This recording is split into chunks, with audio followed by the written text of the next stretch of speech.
Bonjour Michael Trabia, vous êtes directeur exécutif technologie et innovation d'Orange et vous êtes l'auteur de cet ouvrage, L'importance et le CO2, paru aux éditions Débat Public le 16 juin dernier. Alors c'est un ouvrage collectif qui regroupe les témoignages de 8 personnalités issues du monde économique et de la société civile. Et ils ont tous réfléchi autour de cette question, l'importance et le CO2.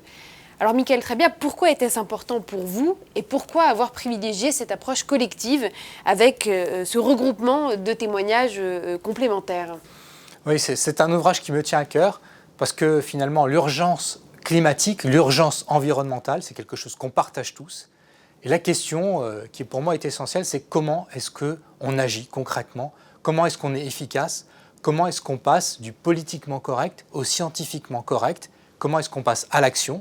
Et pour ça, c'était important de réunir finalement 8 personnalités qui amènent chacun un point de vue différent parce que ce sujet, c'est un sujet systémique, c'est un sujet qui concerne tout le monde. Et donc, c'est pour ça que j'ai souhaité proposer cet ouvrage collectif.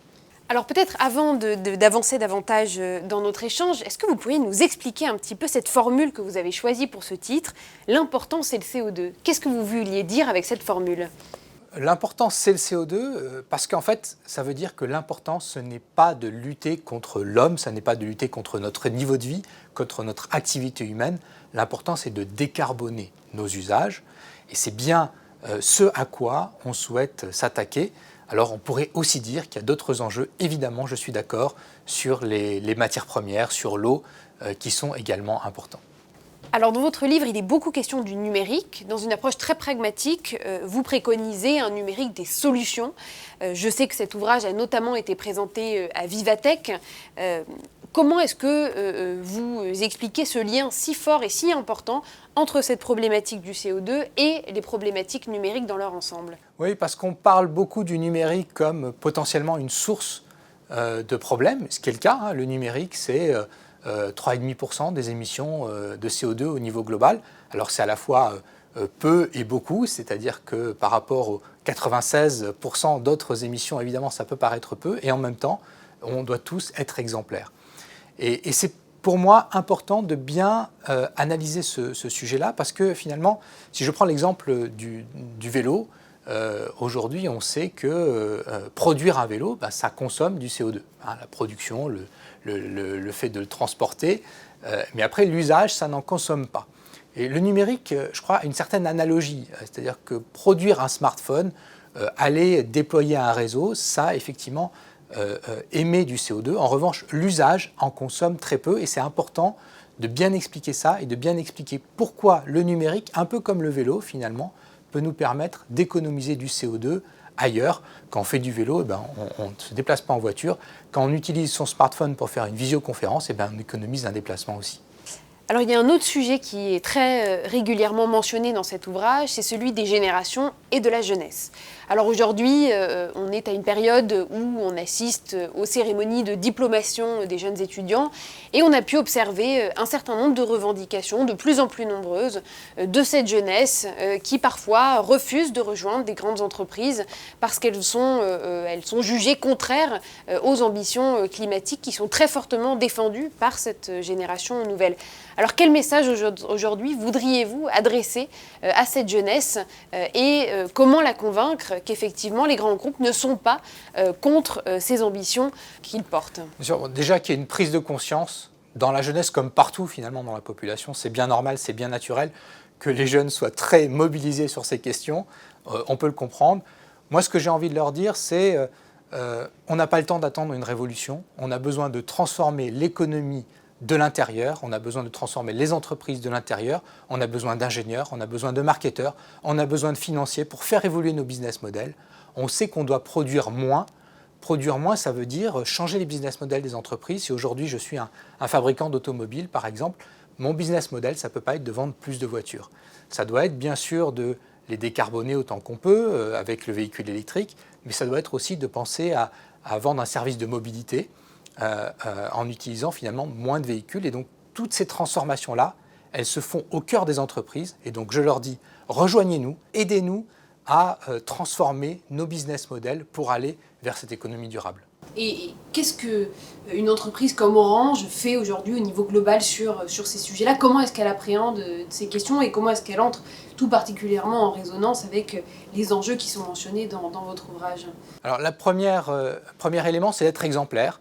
Et donc, avec des réseaux qui sont efficaces, toujours plus efficaces, on y veille, mais aussi avec de l'éco-conception. C'est très important pour nous, l'analyse de cycle de vie dans tous nos produits et services. Quand on développe une box, par exemple, eh bien, cette box, on la développe pour pouvoir être reconditionnée, remise en service. Une box, aujourd'hui, on dit qu'elle a 7 vies. Elle peut servir, par exemple, 7 clients différents, être reconditionnée à chaque fois. C'est également, pour nous, très important d'amener ce fameux numérique des solutions, et donc d'amener des solutions pour limiter les transports, par exemple, grâce aux outils collaboratifs, mais aussi dans le domaine du bâtiment, avec le smart building, qui permet d'économiser 20-30% d'électricité et d'énergie. C'est fondamental dans le domaine de l'industrie aussi, pour changer de business model. Aujourd'hui, quand on veut passer d'un business model de la possession à un business model de l'usage, ben on a besoin de plateformes numériques. Vinted, quand on donne une seconde vie à ses vêtements, ben c'est possible grâce au smartphone. Sans smartphone, Vinted n'existe pas parce qu'on est capable de prendre en photo, de mettre en réseau, de payer. Tout ça, on a besoin du numérique pour pouvoir le faire. Alors dans cet ouvrage, il y a aussi beaucoup de préconisations et de constats qui ont été formulés par chacun des 8 co-auteurs. Si vous deviez en retenir une ou quelques-unes, quelles sont celles qui sont les plus significatives et les plus importantes pour vous? Je crois que le CO2, il n'a ni frontière ni certificat d'origine. Et dans les contributions de ce livre, c'est un élément qui est fortement mis en avant, la nécessité de mesurer, d'avoir des méthodologies précises, la nécessité également, si je pense par exemple à Bertrand Badré, de mettre en place dans notre économie les bonnes incitations économiques, fiscales, pour que les entreprises intègrent cette notion du CO2. Le CO2, c'est un enjeu systémique. Ce n'est pas un secteur contre un autre, ce n'est pas un pays contre un autre, c'est tous ensemble qu'on arrivera à le régler. Puis c'est aussi un ouvrage qui essaie de lutter un petit peu contre les idées reçues et contre un certain nombre de positions dogmatiques. Vous l'avez dit, le politiquement correct d'une part, le scientifiquement correct de l'autre. Est-ce que vous êtes optimiste un petit peu sur l'avancée de ces sujets-là? On entre dans une nouvelle ère politique aujourd'hui. Est-ce que vous avez le sentiment qu'on va pouvoir avancer et que des choses concrètes vont pouvoir se mettre en œuvre? Je suis optimiste et en même temps, je pense qu'il y a un sentiment d'urgence qui nous anime tous. On ne peut pas continuer comme ça. Alors pourquoi je suis optimiste? Parce que finalement, cette prise de conscience, elle est généralisée. Parce que les technologies dont on a besoin sont disponibles. Il ne s'agit pas d'aller faire des plans sur la comète. Aujourd'hui, toutes les technologies, que ce soit en matière d'électricité bas carbone, que ce soit en matière de transport, que ce soit en matière d'industrie, elles existent. Si je prends l'exemple du smartphone, je trouve que c'est un exemple intéressant. Le smartphone, aujourd'hui, c'est un objet qui remplace beaucoup d'autres objets. On a besoin, encore une fois, de produire moins. Et donc, on n'a plus besoin de dictaphone, on n'a plus besoin d'appareils photo, on n'a plus besoin de caméras vidéo. Tous ces usages, finalement, sont rassemblés dans un seul objet. L'étape d'après, c'est de le faire durer plus longtemps pour qu'on ne soit pas obligé de le changer tous les ans ou tous les 2 ans. Aujourd'hui, un smartphone, c'est 3 ans de durée de vie. L'ambition qu'on se fixe, nous, chez Orange, avec tout l'ensemble de l'écosystème, c'est d'aller très rapidement vers 5 ans de durée de vie moyenne d'un smartphone. D'accord. Peut-être une dernière question d'ouverture sur l'éducation. Je crois que c'est Gilles Babinet, qui était Digital Champion auprès de la Commission européenne notamment, qui connaît particulièrement bien ces questions-là, qui dit qu'aussi il y a une éducation à faire à ces questions-là. Et vous mentionniez au départ l'importance, c'est le CO2. Il faut arrêter de culpabiliser en permanence les uns et les autres avec des injonctions contradictoires. Ne regardez pas Netflix plus de telle heure parce que ça contribue au réchauffement climatique ou d'autres fausses vérités qui circulent. Comment est-ce qu'aujourd'hui, quel message on peut faire passer à la toute jeune génération et pour faire en sorte que ces sujets-là soient aussi parfaitement intégrés par eux? C'est essentiel d'avoir les bons messages vis-à-vis de la jeunesse, vis-à-vis de l'ensemble de la population, parce que effectivement, sinon, on a des injonctions dans tous les sens et puis on finit par s'y perdre et ne plus en respecter aucune. On nous dit en même temps, faites attention, nettoyez votre boîte mail, faites attention aux mails que vous envoyez, attention à Netflix, En réalité, tout ça n'a quasiment pas d'impact sur nos émissions de CO2.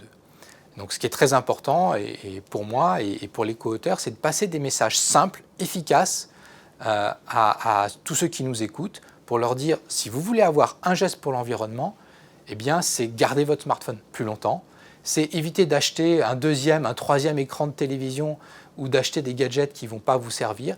C'est vraiment sur les équipements, la durabilité et le nombre d'équipements que vous pouvez agir. Les usages numériques, le trafic data, en réalité, est très peu consommateur et très peu émetteur de CO2. Très bien. Bah, écoutez, merci beaucoup et encore une fois, félicitations pour cet ouvrage absolument passionnant. Merci. Merci.